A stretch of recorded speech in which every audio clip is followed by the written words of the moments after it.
first thing we're going to do is to trim all the ugly spots and the fat off the chicken. And any gristles that you see, any little bone fragments, these are probably commercially processed, and so sometimes they miss little spots. Now we're going to cut the chicken into nuggets. So I just usually slice the chicken and then flip it over and just slice it the other way. And it's usually pretty quick to do that after you've trimmed it.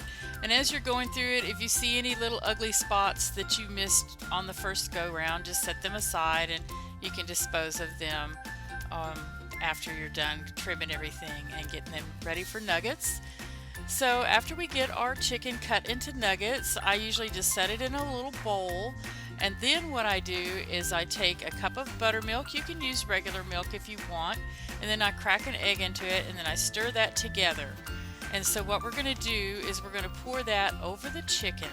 And once you put it over the chicken, just give it a good stir and make sure that every piece of chicken is completely coated in the egg and milk mixture. And we're going to set that aside for about 15 minutes. In the meantime, we're going to take a cup of all-purpose flour and between 1 and 2 tablespoons, whatever your tastes are, for seasoned salt is what I use. And then I use about 2 teaspoons of black pepper. And I notice sometimes it's a little peppery, so you may want to just use 1 or 1 1/2. Then I put that all in a big Ziploc bag.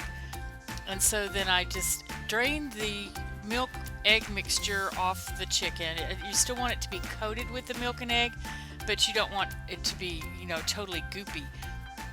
So you can just set that aside, and next thing is it's going to be a little messy maybe, so I clean up as I go. And then just shake that carefully. I just kind of toss it around a little. I don't just give it a huge shake. And then I'm going to dump that into a bowl. And the next thing I do is I make sure that each individual piece of chicken is completely coated with the breading mixture. And then it's going to be ready to put in the air fryer.